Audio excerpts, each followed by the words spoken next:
क्या हुआ जब एक रानी को अपने अस्तबल में बंधे एक घोड़े से प्यार हो गया। बहुत पुरानी बात है। एक राज्य में एक राजा और रानी रहा करते थे। वे दोनों एक दूसरे से बहुत प्रेम करते थे। उनकी शादी को बहुत साल गुजर जाने के बावजूद उन्हें कोई संतान प्राप्त नहीं हुई, जिसके कारण राजा को शर्मिंदगी का सामना करना पड़ता था। राजा ने अनेक हकीमों और वैद्यों से इस बारे में सलाह ली और उन्होंने जैसा कहा वैसा ही किया। फिर भी राजा को संतान प्राप्त नहीं हुई। ऐसे ही समय बीतता गया। एक बार रानी अपने कमरे में आराम कर रही थी। तभी रानी के कक्ष में सफाई करने वाली नौकरानियां यह समझकर कि रानी सो रही है, आपस में बात करने लगी। एक बोली, हमारे राजा और रानी एक दूसरे से कितना प्रेम करते हैं, फिर भी कितनी दुख की बात है कि उन्हें कोई संतान प्राप्त नहीं हुई। दूसरी नौकरानी ने उत्तर देते हुए कहा, यह बात बिल्कुल सही है, लेकिन रानी को जंगल में रहने वाले साधु के पास जाना चाहिए, क्योंकि उनके बारे में मैंने बहुत सुना है। यह बात करते हुए दोनों नौकरानियां रानी के कक्ष से बाहर चली गईं। सोने का दिखावा कर रानी ने सारी बात चुपचाप सुन ली। उसने चोरी छिपे जंगल जाने का फैसला किया। अगली सुबह सबकी नजरों से बचते हुए वह अकेले ही जंगल की ओर निकल पड़ी। जंगल में कुछ दूर चलने के बाद उसे एक कुटिया दिखाई दी। रानी धीरे धीरे चलते हुए उस कुटिया के पास पहुंची।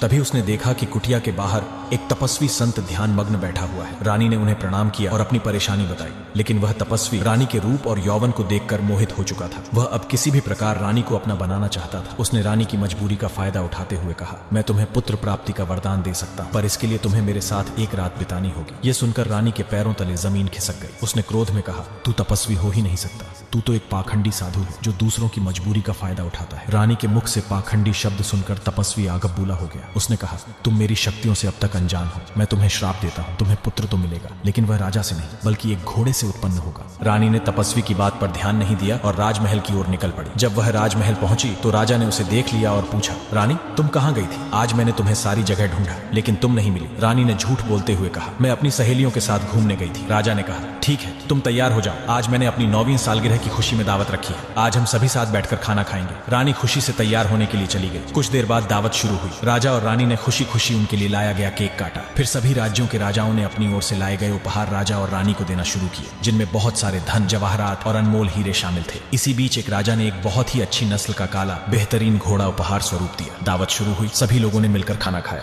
तभी रानी वहां से उठकर चुपचाप चली गई और अपने कक्ष में जाकर लेट गई। राजा भी रानी के पीछे पीछे पहुंचा और बोला, क्या हुआ रानी, तुम बीच दावत से उठकर क्यों चली आई? रानी ने कहा, पता नहीं क्यों, पर मेरे मन में एक अजीब सी बेचैनी हो रही है, जैसे कुछ अनहोनी होने वाली हो। रानी की यह बात सुनकर राजा घबरा गया। उसने कई हकीमों को बुलवाया और रानी का इलाज करवाया। कुछ दिन तो सब ठीक रहा, लेकिन जैसे ही शाम ढलती रानी को फिर से वही बेचैनी होने लगती। और फिर एक रात कुछ ऐसा हुआ जिसकी किसी ने कल्पना भी नहीं की थी। रानी ने घोड़ी का रूप धारण कर लिया। वो चुपचाप महल से निकलकर अस्तबल पहुंच गई, जहां वही काला घोड़ा बंधा हुआ था। अब ये हर रात होने लगा। दिन में रानी सामान्य रहती और रात को रहस्यमयी घोड़ी बनकर अस्तबल चली जाती। समय बीता और रानी गर्भवती हो गई। राजा और पूरे राज्य में खुशी की लहर दौड़ गई। राजा ने रानी की सेवा के लिए ढेरों नौकरानियों तैनात कर दी, ताकि उसे किसी चीज की कमी न हो। लेकिन 9 महीने से ज्यादा समय बीत गया, फिर भी रानी ने बच्चे को जन्म नहीं दिया, जिस कारण राजा को बहुत चिंता होने लगी। लेकिन समय की मार के आगे कोई कर भी क्या सकता है। समय बीतता गया। रानी को गर्भ धारण किए हुए 15वां महीना शुरू हो गया कि अचानक एक दिन रानी को जोरों से प्रसव पीड़ा शुरू हो गई। रानी की चीखों से महल की दीवारें गूंजने लगी। राजा ने आदेश दिया कि दाई माँ को बुला कर लाओ। राजा का आदेश पाकर सैनिकों ने दाई माँ को बुलाया। राजा ने दाई को सारी बात बताई। राजा की बात सुनकर दाई माँ रानी के कमरे में चली गई। कुछ ही देर बाद कमरे से बच्चे के रोने की आवाज सुनाई दी। राजा अपने पुत्र को देखने के लिए बहुत उत्साहित था कि अचानक कक्ष के अंदर से घबराई हुई दाई बाहर निकली। उसका शरीर पूरी तरह डर के मारे कांप रहा था। दाई की यह दशा देखकर राजा ने कहा,